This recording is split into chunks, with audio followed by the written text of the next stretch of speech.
곽수종의 뉴스 정면 승부.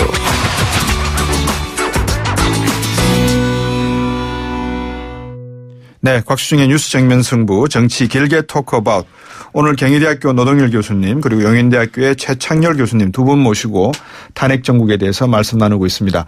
계속해서 말씀을 나눠볼까 합니다. 이제 아까 우리 노동일 교수님께서 소수 의견도 나오게 되어 있다, 공개하기로 됐다라고 말씀을 하셨는데 청취자 여러분들도 우리 헌재가 얼마나 고민하고 있는 정도는 이해를 하셔야 될 것 같습니다. 그죠? 그럼요. 그 소수 의견에 대해서 존중하는 것도 민주주의의 한 부분이라는 걸 아셔야 될 것 같고 근데 이제 이런 질문이 있습니다. 헌재 재판관 분들께서 과연 TV나 이런 라디오를 들으시면서 민심을 청취하고 계실까? 그럼 이게 심의에 반영이 될까? 이 부분은 어떻게 보십니까? 원론적으로 따지면요. 예. 그분들은 신문이나 라디오를 언론을 접하면 안 됩니다. 사실은. 그렇죠.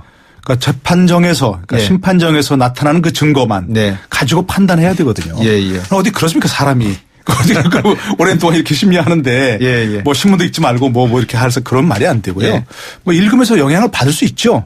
설득력 있는 어떤 뭐 칼럼이 있거나 사설이 있거나 보면서도 다시 생각할 수 있고 그러나 최종 결론은 분명히 그분들이 재판정에서 나온 그 증인들의 증언이라든지 이런 것들도 가지고 헌법과 법률에 따라서 판단한다고 봐야 되고 또 그렇게 보자는 게 우리들의 약속 아니겠습니까? 그렇습니다. 그러니까 뭐 어떤 그 언론이나 이런 뭐 또 이 민심의 영향을 받지 않을 수는 없겠지만 그걸 완전히 차단할 수는 없지만 그것이 그 심판의 결론에 크게 영향을 결정적으로 미치지는 않는다.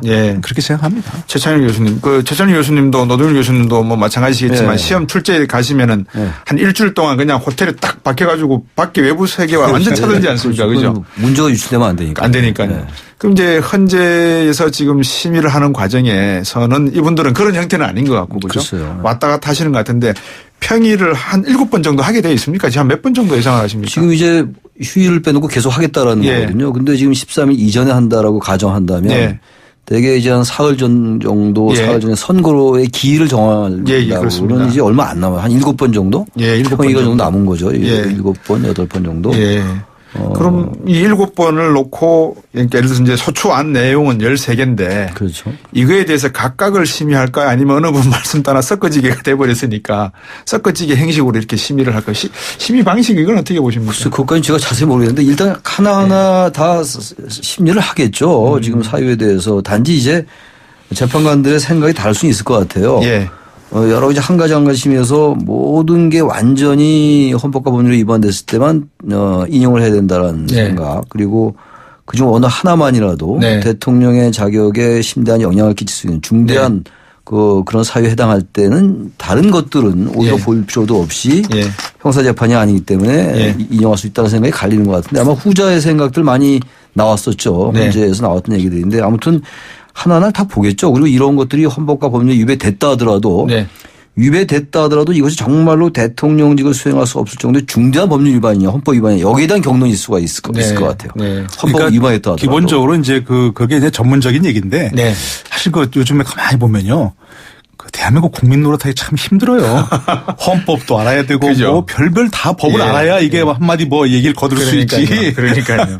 이 사는데 별 지장이 없는 것들을 우리가 또 보통 사람들이 뭐 탄핵 인용되려면 6명의 재판관 찬성이 필요하다 그런 얘기 알 필요가 있습니까? 근데 다 알잖아요 이제. 근데 이제 평의 방식도 아까 질문하신 걸 들으면 뭐 일일이 뭐 이 쟁점은 어떻게 생각하냐 그런 얘기는 않고 평의 과정에서는 뭐 정말 경론이 오가니까 왔다 갔다 하죠 그런 얘기는. 근데 이제 최종적으로 평의를 거쳐서 이제 평결을 또 해야 됩니다. 그다음에 결론 어떻게 내릴 것인가 그때는 이제 자. 탄핵에 찬성하십니까? 반대. 그렇게 이제 내립니다.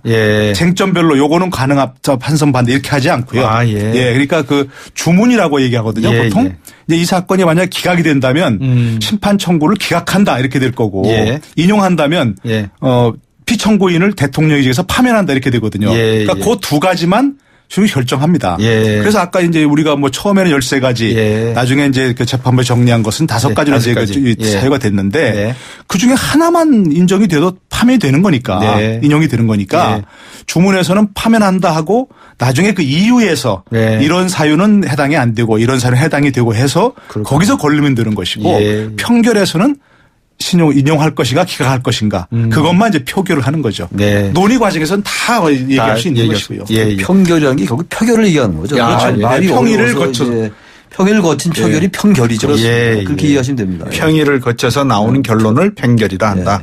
그거는 뭐 투표로도 할 수가 있고 그죠. 되게 이제 그 의사를 물어보죠. 대개에서 의사를 물어봐서 그게 이제 그런 경우가 이제 결론이 새 나갈 가능성이 가끔 있거든요. 과거에 한번 그런 적이 있습니다. 그러니까 그 결론이 새 나가니까 그때 무슨 그러니까 그걸 헌법소원 제기했던 사람이 저걸 취하해 버렸거든요. 선고 직전에 그런 사례가 있으니까 이번에 지난번 통진당 사건도 선고하기 직전에 평결했다 그럽니다. 선고하기 직전에 평결해서 결론을 그때 이제 8대1로 딱 나고 바로 선고했으니까 이번에도 일단 결정문은 인용이나 기각이나 그런 다 써놓고 양쪽으로 그리고 자기가 이제 만약에 이제 그걸 뭐 인용하겠다는 사람이 있으면 재판관은 자기 재판관 연구관들한테 그런 쪽으로 이제 작성을 하라고 지시를 하고 다 준비해놓고 마지막 순간에 평결해서 표결을 하고 그리고 바로 선고하는 거죠. 노동일 교수님이 지적하셨습니다만 0886번님이 정치 이야기 좀 그만하고 성실한 서민들이 아름답게 사는 이야기 좀 해주세요라고 이야기하고 있습니다. 정치 이야기가 지겨우시겠죠, 정말. 근데 이제 방금 그 평결 말씀을 하셨으니까 보안 문제도 그러면 지금 언론에서 다루고 있는 뭐 대통령의 조기 하야설 이런 것들은 그냥 하나의 가정에서 나오는 이야기라고 보면 되겠다, 그죠? 그게 뭐 조기 하야라는 게 원래 나왔던 얘기는 최종 변론 전에 최종 변론이 지난 27일이었잖아요. 변론 하루 전날 전격 사퇴한다. 말하자면 이제 아름다운 하야. 이제 지난해 이제 질서 있는 퇴진 얘기가 나왔던 같은 맥락인데 그건 이미 지났잖아요. 그래서 이제 이 탄핵 아까 말씀하신 거는 이제 기각하고 하야는 가장 뭐 바람직하다라고 이제 노 교수님 말씀하셨고. 근데 그거 말고 인용 기각 판단 내려지기 전에 전격도 하야한다 이런 얘기인 건데 일부에서 또 그럴 가능성이 있다는 얘기들도 많이 하더라고요. 근데 지금까지 여러 가지 쭉 분위기로 볼 때 그럴 가능성은 상당히 낮은 것 같아요. 뭐 알 수는 없겠습니다만 현재로 봐서는 그렇습니다. 근데 뭐 조기 하야를 한다 하면 명분도 시익도 별로 없어요. 왜냐하면 명분은 뭐 왜냐하면 지난번 최종 변론에서 대통령 의견에 나는 탄핵당할 이유가 하나도 없다고 하셨잖아요. 그런데 지금 와서 이제 하야한다면 뭔 명분을 대겠습니까? 그냥 혼란을 방지하기 위해서 그렇게 얘기할 수는 없는 거고 실익도 없는 게 보통 과거 이제 그 미국 닉슨 대통령이 조기 하야를 했지 않습니까? 그건 탄핵이 의결되기 전에 해가지고 국민들에게 나중에 포드 대통령이 이건 국정 혼란을 방지하기 위해서 사법 처리를 면제해야 된다라고 설득할 수 있는 명분이 있었는데 지금은 할 수도 없고요. 우리나라 대통령이라고 하는 것은 수사 그만해라 할 수 있는 그런 권한도 없습니다. 그러니까 명분도 실익도 별로 없고요. 그 특검 이제 박영수 특검 이 6일 날 이제 수사 결과를 발표한다 그러거든요. 지난 시간에 어제 제가 청취자분들한테 최진영 변호사하고 김한현 평론가하고 이야기 나눈 이런 이야기를 해드렸습니다. 현재의 이 심의 결과 과정 속에서 특검의 수사 결과는 증거로 채택되지 않는다. 이거는 서로 다른 별개의 건이기 때문에 현재는 이것을 가지고 참고할 수 없다. 이런 이야기를 드렸거든요. 근데 6일 날 만약에 아까도 저희들이 말씀 나눴습니다. 6일 날 특검 수사 발표 과정에서 박영수 특검장의 발표가 현재에 영향을 미칠까 이런 것도 좀 궁금하신 모양이에요. 아까도 말씀 나눴습니다만 본래는 정말 완전히 어떤 팩트를 가지고 이것이 법률과 헌법에 위배되는가. 그리고 그 위배되는 정도가 심대하게 중대하게 대통령을 수용할 수 없을 정도 되는가를 판단해야 되지만 불가피하게 특검에서 제기된 여러 가지 그 입증이나 의혹들, 혐의들 이런 것들이 영향을 당연히 미치겠죠. 형사재판과 탄핵심판은 다르다 하더라도 그래서 이건 뭐 유죄를 결정하는 것보다는 대통령의 자격 유무를 따지는 거잖아요. 헌법재판소는 그렇다면 대법원에 갔겠죠. 그런 점에서는 별개로 가야 될 것이나 여러 가지 제기된 것들이 전혀 별개의 사안들이 아니잖아요. 그래서 특검 이제 박영수 특검이 직접 발표를 한다는 건데 3월 6일 날 그 부분이 이제 현재 재판관들에게 당연히 영향을 주겠죠. 근데 사실 그 부분들은 6일 날 나올 부분들은 그렇게 지금까지 알려진 범위를 크게 벗어나지 않을 것 같아요. 지금 상당히 오랜 기간 동안 특검이 수사를 했고 언론을 통해서 많이 알려졌고 또 어떤 면에서 볼 땐 부풀어진 것도 있고 과장된 것도 없지 않고 말이죠. 그런 것들 종합 정리하겠다는 거죠. 그래서 저는 나름 영향을 일정 부분 끼칠 수밖에 없다. 그것이 자연스럽다는 생각도 듭니다. 아니 특검에 좀 전에 우리 앵커께서 말씀하신 대로 특검의 수사 결과는 영향을 미칠 수가 없습니다. 예. 왜냐하면 지금까지 아까 말씀드린 대개가 아니라 예. 원칙적으로 네. 그 재판관들이 그걸 판단한 자료는 네. 증언, 심판정에서 증언, 예. 그리고 이제 합의에 의해서 증거로 채택된 네. 수사 기록들, 네. 수사 기록들 중에도 증거로 채택되지 않은 것도 많지 않습니까? 예, 예. 그러니까 수사 기록 그다음에 그런 것들이 막 앞만 가지고 판단한 겁니다. 예. 특검에서 얘기한 것들은 헌법재판소는요. 예. 이게 법률적인 부분도 있지만 네. 헌법이라는 것은 정치적 결단이거든요. 예. 어떤 면에서 볼 때 헌법재판소가 일정 부분 국민들의 민심을 감안하는 건 저는 불가피하다고 봐요. 네. 어떻게 완벽하게 이 무슨 뭐 인공지능처럼 기계처럼 이렇게 하기는 어렵지 않겠는가라는 생각도 들어요. 그런 면에서는 지금 원론적으로는 뭐 이 특검이 발표한 거는 최종 법원의 판단이 아니잖아요. 네네. 그걸 참고하면 안 되겠으나 네. 얘기됐던 것들이 연계돼 있기 때문에 완벽하게 그것이 가능할 것인가 이런 말씀 드린 겁니다. 네. 자, 뭐 탄핵과 이 헌재의 뭐 평의 과정 그리고 또 결론에 대해서 이 정도 정리를 해드리면 청취자분들께서도 이제 충분히 이해가 되셨고 핵심은 화해와 좀 이렇게 서로 갈라지는 이런 모습을 저희들이 좀 봉합하는 그런 수순을 지금은 신경 쓸 때다라는 말씀도 같이 드리겠습니다. 이제 대선 이야기로 한번 넘어가 볼까 합니다. 지금 가장 요즘 관심의 대상자가 안희정 지사가 한 목을 차지하고 있는데요. 대연정 제안을 했습니다. 그죠? 그 안희정 지사의 지지율 하락세가 지금 떨어지고 선한 의지 이 발언이 이제 떨어지고 있다가 반등할 기회를 모색하는데 반등될까요? 노동일 교수님 어떻게 보세요? 어려울 것 같습니다. 현재로서는. 왜냐하면 그게 어떤 추세라는 게 있고 예. 또 기세라는 게 있거든요. 예. 근데 안희정 지사가 지금까지 굉장히 기세를 올렸고 쭉 상승 추세였습니다. 네. 근데 그게 한번 꺾어지면 네. 지금 이제 또 토론 과정에서 만약에 어려운 부분이 하나 있고요. 네. 두 번째는 오늘도 얘기했지만 네. 그 안희정 지사 본인이 예. 자신이 어떤 그 뭐 이 보수 진보 양쪽을 넘나드는 그런 어떤 생각을 가진 것은 예. 그게 뭐 꼭 갈짓자가 아니고 예. 본인의 철학일 수 있으니까 그거는 예. 그럴 경우에 기존의 전통적 진영과 관점으로 보면 양쪽 모두로도 비난받을 수 있다는 겁니다. 예. 그게 굉장히 예. 중요하다고 생각해요. 정치적으로. 예전에 저한테 어떤 분이 정치하시는 분이 저한테 물어보더라고요. 네. 너 교수는 어느 편이요? 그러길래 저는 중도입니다. 예. 그랬더니 그분이 정색을 하면서 뭐라 그러냐면 예. 그렇게 되면 양쪽 모두로부터 자기 편이라고 생각하는 게 아니고 예. 양쪽 모두가 자기 편이 아니라고 생각한다는 거예요. 안희정 지사가 바로 그런 지금 소재에 있거든요. 예. 양쪽 모두를 아우르려고 하다 보니까 예. 양쪽 모두에서 우리 편이야. 야당 지지자들은 우리 편이라고 생각하는 게 우리 편인 것 같은데 아닌 것 같아 생각할 수 있고 예. 여당 지지자들은 아무리 그래도 우리 편 아니지 예. 이렇게 생각할 수 있다는 얘기입니다. 그렇죠. 오늘 안희정 지사가 전곡을 찔렀는데 네. 그런 부분 때문에 저는 더 이상 그 상승 추세를 이어가기는 어렵지 않을까 하는 생각이 좀 듭니다. 네. 최찬일 교수님 어떻게 보십니까? 저도 비슷한 생각입니다. 지금 아까 대연정 말씀하셨잖아요. 예. 안희정 지사가 대연정 얘기를 또 꺼냈더라고요. 예. 근데 처음에 새누리당, 그 당시 새누리당이었어요. 자유한국당 개명되기 전이었는데 예. 새누리당을 포함해서 연장할 수 있다라는 얘기를 했어요. 예. 그리고 사드 배치도 한미 합의니까 존중되어야 된다. 그렇죠. 자신이 사드 배치를 찬성하는 건 아니다. 그러나 예. 한미 합의로서 예. 존중되어야 된다라는 얘기를 했고 여러 가지 이제 이른바 보수나 중도층에 접근할 수 있는 이런 명제들을 얘기했단 말이죠. 네. 그래서 상당히 지지율이 올랐어요. 그러니까 외연 확장을 의식한 것 같고 물론 뭐 안희정 지사의 철학일 수 있고 소신일 수 있겠죠. 좀 뭐 그런 것들은 당연히 평가해야 된다고 보는데 네. 지금 아까 말씀하신 선한 의지 발언이 있었잖아요. 예. 그러면서 지지율이 확연하게 그것을 계기로 떨어졌거든요. 네. 지금 대연정 얘기 다시 또 했는데 저는 아까 말씀처럼 집토끼와 산토끼 문제가 있지 않습니까? 네. 집토끼는 원래 이제 지지했던 지지층들 네. 그 산토끼라는 건 중도층에서 중도 보수와 진보로 왔다 갔다 하는 유권자들의 네. 지지를 받는 거. 이게 표의 확장, 외연 확장인데 네. 지금 안희정 지사는 조금 그 추세가 꺾인 것 같아요. 그래서 일단 다시 상승 곡선을 그리고 이것이 변곡점이 돼서 예. 다시 반등하기에는 좀 한계가 현재로서는 적어도 있어 보인다. 물론 예. 앞으로 토론이 있기 때문에 예. 토론이 상당히 많이 있잖아요. 예. 거기서 뭔가 확연하게 차이를 내면 몰라도 예. 기존에 보면은 뭐 전혀 없지는 않습니다만 예. 토론을 계기로 완전히 뒤바뀐 거 쉽지 않거든요. 방금 토론 말씀하신 게 민주당 토론이 이제 내일부터 시작되는 겁니까? 예, 내일 3월 3일 예, 내일 3월 3일 한다는 거죠. 예. 예. 내일 라디오 토론이고 뭐 그렇죠. 그러면 지금 이제 많은 그 민주당 내에 경선 후보들 군이 네. 이재명 성남시장과 그다음에 안희정 충남지사가 생각하는 거는 문재인 전 대표가 가지고 있는 어떤 그 토론의 부족한 부분 이 부분을 좀 지적을 받을 수 있으면 기회는 있지 않나 모멘텀을 돌릴 수 있지 않나 이렇게 보는 것 같아요. 근데 지금까지 제가 토론을 많이 지켜봐 왔고 또 토론 좀 저도 하시고 이제 예. 진행하기도 했는데요. 예. 미국에서도 그렇게 연구가 나온 걸로 알고 있는데 네. 그 토론을 보고 지지자를 바꾸는 경우는 거의 없다는 겁니다. 예. 자신이 지지한 사람 역시 잘해. 이렇게 자신의 어떤 확신을 굳히는 계기가 되고 예.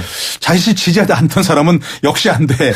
그런 계기가 되지 그 토론이 실제로 지지자를 바꾸거나 네. 지지를 완전히 반전시키기는 상당히 어렵다 네. 하는 것이고요. 예. 실제로 이제 만약 그 이제 실제 상황을 따져보면 예. 문재인 전 대표가 뭐 예를 들어서 공격받는 게 분명하겠죠. 네. 다들 1등 하는 사람을 공격해서 이제 그걸 넘어야 되니까. 그렇죠.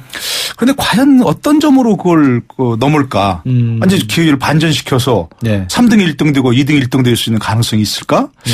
그것까지는 어렵다. 왜냐하면 특히 이재명 시장이 이제 뭐 그야말로 예. 뭐 사이다 발언인 것처럼 콕콕 쏘는 그런 예, 또 예. 날카로운 비판을 하겠죠. 예. 근데 문재인 대표 전 대표가 그걸 맞받아치면서 같이 토론한 게 아니고 예. 문재인 대표는 그거를 예. 이른바 부자의 몸조심이라 그런 거죠. 예. 그렇게 넘어갈 겁니다. 예. 그거 당연히 본인이 뭐 토론을 잘하는 게 아니라는 걸 아니까 네. 같이 맞부딪혀갖고 뭐 예. 토론에서 내가 이기려고 꼭 그러지 않고요. 않을 예. 거고. 예. 그러다 보면 역시 마찬가지로 똑같이 문재인 대표 지지하는 사람들은 인품이 훌륭해. 네. 이렇게 나올 것이고 이재명 시장 지지하는 사람들은 예. 역시 사이다 발언이야. 예. 라는 것이지 그 전혀 다른 사람들이 그 지지를 바꾸거나 예. 그러진 않을 겁니다. 제가 보기에는. 예. 제가 봐도 그래요. 저도 아까도 말씀드렸습니다만 예. 토론을 계기로 해가지고 예. 지지가 완전히 바뀔 수 없는데 단지 예. 아주 도저히 받아들일 수 없는 막말을 한다든지 예. 뭐 문재인 전 대표가 현재는 1등이니까 예. 1위니까 예. 그럴 경우에는 바뀔 수가 있겠죠. 도저히 받아들일 수 없다. 근데 문재인 전 대표나 뭐 다른 주자들이 그런 발언을 하겠어요. 지금 예. 뭐 지금 태극기 집회 나오는 일부 변호인들처럼 그런 말은 저는 안 할 것 같아요. 그래서 네. 이 토론이 뭔가 이 순위를 바꾸는 이런 계기가 되긴 좀 현실적으로 어렵다라는 생각이 들고 그리고 왜냐하면 그 사람들이 주장한 바가 다 나와 있잖아요. 지금 네. 중요한 쟁점들에 대해서는. 네. 그래서 갑자기 뭐 자기 주장을 바꾸는 것도 명분이 약할 것이고 예. 그런 점에서 토론이 물론 뭐 전혀 영향을 안 준다고 할 수 없겠으나 예. 커다란 추세를 바꾸기에는 예. 3명이 다 그렇게 말을 뭐 문재인 전 대표가 약간 어느 나라도 제가 볼 때 문재인 전 대표도 토론 잘 하더라고요. 예. 근데 약간 좀 뭐라 그럴까 그런 이제 프레임이 좀 있는 것 같아요. 문재인 전 대표 토론이 약하다. 네. 그래서 자꾸 피하려 한다라는 건데 그건 아까 말씀처럼 자신이 1위 주자이기 때문에 네. 가능한 피하려 하는 건 있을 거예요. 모르긴 모르겠습니다만. 네. 네. 그런 부분인 것이지 토론 가지고 저는 순위가 바뀔 가능성은 대단히 낮지 않느냐 이렇게 보입니다. 그 정치를 바라보면서 이건희 회장이 정치는 사료라고 표현했지 않습니까? 네.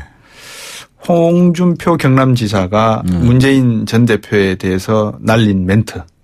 이거를 듣는 일반 시민들은 정치는 과연 사료구나라고 생각할 수 있는 부분도 있을 거고 아니면 이것도 사이다다라고 생각할 수도 있는데 어떻게 보십니까? 어떻게 평가하십니까? 아니 근데 사이다 발언이라는 것은 이 대중들이 생각했던 인정을 해줘야 되는 거죠. 물론 인정해야 되는 거죠. 생각했던데 말할 기회가 없잖아요, 사실.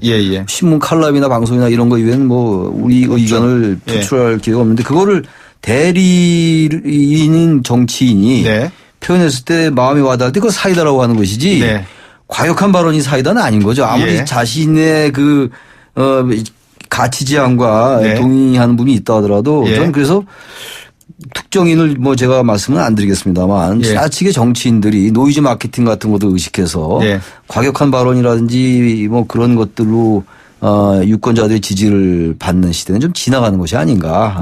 그러면서 이제 네거티브라든지 흑색 선전 이런 것들도 마찬가지거든요. 인지도는 올라갈 수 있겠죠. 근데 선거는 일단 인지도거든요. 인지도가 높아져야지 그게 지지로 연결되긴 하더라도 지금 이제 특정 정치인들이 뭐 아주 소수입니다만 좀 이렇게 민망한 얘기들을 많이 한단 말이에요. 그런 것들은 저는 그렇게 품격도 떨어질 뿐더러 실질적으로 별로 이렇게 유권자들의 지지를 견인하는데 큰 도움이 되지 않는다라고 저는 봅니다. 홍 지사의 발언은 사이다 발언이라기보다는 고춧가루 발언이라고 좀 봐야죠. 뭐 다른 속을 후벼 팔려고 하는. 근데 지금 좀 뭐 조 교수님 말씀하셨지만 제가 이제 홍 지사께 좀 조언을 드린다면 저도 이제 뭐 진행을 하면서 이렇게 홍 지사 발언을 가끔 이제 들었거든요. 실제로 접했고 그럴 때 이번에 말을 굉장히 좀 품격 있게 하는 게 굉장히 중요하다. 본인이 정말로 대선의 뜻이 있거나 아니면 한 단계 정말 높은 자리를 추구한다면 과거 뭐 국회의원까지 또 지금도 뭐 지사 경남지사니까 자치단까지는 가능한데 그 이후 단계로 넘어가려는 생각이 있다면 본인이 속된 말로 그저 아주 그냥 본인이 뭐 막 막 하잖아요, 말을. 네. 가리지 않고 막 하고. 예. 또 그 말투도. 예. 말투도 아주 그냥 뭐 좀 이 속된 말로 뭐랄까 이거 개기는 투의 말은 이런 말 하잖아요. 전 그 말을 들으면서 아, 이분이 조금 더 높은 꿈이 큰 꿈이 있다면 이 말을 고쳐야 되겠다. 네. 그것이 뭐 지지자들에게는 뭐 속시어 들릴 수 있고 그렇게 할 수 있지만 결코 자기의 어떤 그 꿈을 위해서 도움이 안 되는 그런 투다. 이번 말도 똑같은 겁니다. 그 용어 선택이나 던지는 그 이 말 기억을 아는 것이 결코 그 말이 가지는 의미는 있지만 아무도 그에 대해서 정말 동의하기 어려운 그런 표현을 하고 설득한 거니까 그러면 조금 더 큰 꿈이 있다면 저는 좀 그 부분을 고치는 게 좋겠다. 감히 그렇게 생각합니다. 오늘도 TV조선에 나가셔가지고 그러신 모양이에요. 뇌물 먹고 자살했다는 것은 막말이 아닌 팩트다. 이렇게 말씀하신 것 같아요. 그래서 그런 말들 그리고 뭐 대장이 자살하지 않았느냐 이런 말 그거는요. 상대방 후보를 일단 존중하는 선에서 비판도 하고 그러니까요. 상대방 주장에 대해서 논거를 가지고 공격할 수 있죠. 선거하고 정치가 다 그런 것이니까. 아, 그런 프레임을 인정해야 되는 건데 지금 그건 상대방 아까 우리 노 교수님 좋은 표현 썼어요. 상대방의 속을 휘집는 거잖아요. 후벼 파는 거잖아요. 고춧가루죠. 고춧가루 그런 고춧가루가 없죠. 그거는 어느 쪽을 지지하거나 어느 이념 성향이건 간에 그거는 정치를 자꾸 정치로 몰고 가는 거예요. 정치적 퇴행으로 몰고 가는 현재 경남지사인데 아주 중요한 광역단체장이잖아요. 그리고 지금 유력주자로 거론되기 시작했고 대선자로. 근데 그런 말을 한다면 국민들의 그 품격을 떨어뜨리는 거죠. 국격을. 그런 부분들 저는 그거는 국민들이 심판할 필요가 있어요. 특정인 얘기하는 게 아니라 그런 식의 발언을 하는 류의 정치인들. 그게 너무 많잖아요 지금. 국민들이 볼 때 저 사람들 뽑아야 되나 말아야 되나 이럴 거 아니겠어요. 그건 아주 잘못된 발언이다 생각합니다. 두 분께 여쭤보고 싶은 게 정말 하나가 있습니다. 그게 뭐냐면 탄핵도 끝나고 이제 정말 대선 국면에 들어섰을 때 3자 대결일까 양자 대결일까. 만약에 양자 대결이라면 누구와 누구가 대결 가능성이 있을까. 안철수 전 대표는 자기하고 문재인이다 그러고 또 홍준표 입장에서 보면 홍준표 지사 입장에서 보면 홍준표 지사하고 문재인이 이렇게 어떻게 한번 예상을 하시는지 전문가 입장에서. 글쎄요. 그거 정말 예측하기 어려운. 저는 일단 다자구도로 갈 것 같아요. 아, 다자구도다. 왜냐하면 지금 문재인 전 대표는 뭐 계속 여론조사 1위를 해왔잖아요. 각종 여론조사에서. 그러니까 뭐 일단 상수로 보는 것이고. 일종의 이른바 비문연대가 가능한 진영. 뭐 요즘에서 제3지대란 말 잘 안 쓰는데. 안철수, 손학규, 천정배 이 세 분이 이제 경선 치러서 또 그거 아직도 변수가 있잖아요. 김종인 전 대표가 민주당을 탈당해서 이쪽에 합류할지 아직 모르는 거란 말이죠. 여기서 한 명이 나올 것 같아요. 그런데 보수에서는 홍준표 지사가 나올지 뭐 이인재 뭐 전 의원이 나올지 모르겠습니다만 보수도 분명히 후보를 내겠죠. 이 대선 국면에서 후보를 안 내는 건 정당이 아니니까 그렇다면 결국은 다자구 들어갈 가능성이 많다 이렇게 봅니다. 노동일 교수님은. 네, 뭐 저는 안철수 뭐 의원이 경선만 그 국민당 경선에서 통과한다면 반드시 나올 거고요. 끝까지 갈 겁니다. 그냥 본인이 안 가면 이번엔 도저히 방법이 없는 거죠. 이번에도 또 철수하냐 이렇게 분명히 내릴 수밖에 없고. 그리고 이제 안철수 의원이 생각하는 구도가 좀 가능할 수 있는 게 지금 뭐 1, 2, 3위가 뭐 예를 들자면 뭐 문재인, 안희정, 뭐 이재명 이렇게 황교안 총리를 빼고 한다면 그렇지 않습니까? 근데 그분은 한 사람밖에 못 나옵니다. 그 합의 결국에서 지금 합치면 한 60% 되는데 세 명이 이제 경선에서 한 명이 승리하면 60% 간 사람이 다 갈 수 없거든요. 그러니까 분명히 다른 사람에게 기회가 올 것이다. 안철수 본인에게 이렇게 할 수 있는 것이고 보수 진영 분명히 낼 거고요. 또 심상정 그 후보 한다는 거 아니고 끝까지 간다는 거 아니까 이번에는. 그러니까 뭐 한 4-5명이 나올 수밖에 없죠. 요새 우스갯소리로 허경영 전 후보도 나올 수 있다 이런 이야기도 하던데 그만큼 대선이 희화화되는 측면이 많이 있는 것 같습니다. 이런 분도 있는 것 같아요. 우리나라 전통적인 이제 대선의 선거 구도는 보수 대 진보의 그 진영으로 나뉘었잖아요. 이번엔 그런 면에서는 조금 차이가 있을 것 같아요. 지금 이제 아까 말씀하신 안철수 대표가 만약에 국민당 경선에서 이기면은 뭐 거의 상수로 봐야 되겠죠. 근데 이게 기본적으로 보수가 나온다 하더라도 현재는 적어도 탄핵 인용이 됐건 기각이 됐건 그 이후로 어떻게 될지 모르겠습니다만 기본적으로 이 운동장이 야권으로 기울어진 것만은 분명해 보여요. 지금 지난 2012년도가 많이 달라졌잖아요. 그런 구도라면 큰 구도는 보수 대 진보의 구도도 물론 중요하겠으나 그것보다 중도 대 진보. 지금 말하자면 안철수 전 대표 등 이런 분들은 중도라고 우리가 분류할 수 있는 거거든요. 사실상 손학규 전 대표 같은 경우는 사실은 야권 인사죠. 그런데 그러나 전체적으로 볼 때는 중도라고 분류한다면 중도 대 진보가 지배적인 구도가 될 수가 있을 가능성이 있을 것 같아요. 참 이 대선도 앞두고 있고 이제 뭐 여러 가지 정치적 불안정성도 있습니다만 이 두 분께서 말씀해 주신 걸 들어보니까 이 정치적인 것을 하나의 그냥 이벤트로만 저희들이 볼 게 아니라 국가의 미래에 대한 좀 더 위중한 판단을 국민들께서 하실 때가 되었고 그런 정보를 많이 줄 필요가 있다는 생각도 듭니다. 예. 오늘 경희대학교 노동일 교수님 그리고 영인대학교의 최창열 교수님 두 분과 함께 길게 토크 어바웃 정치 토크 진행했습니다. 감사합니다, 두 분. 네, 수고하셨습니다. 네. 네.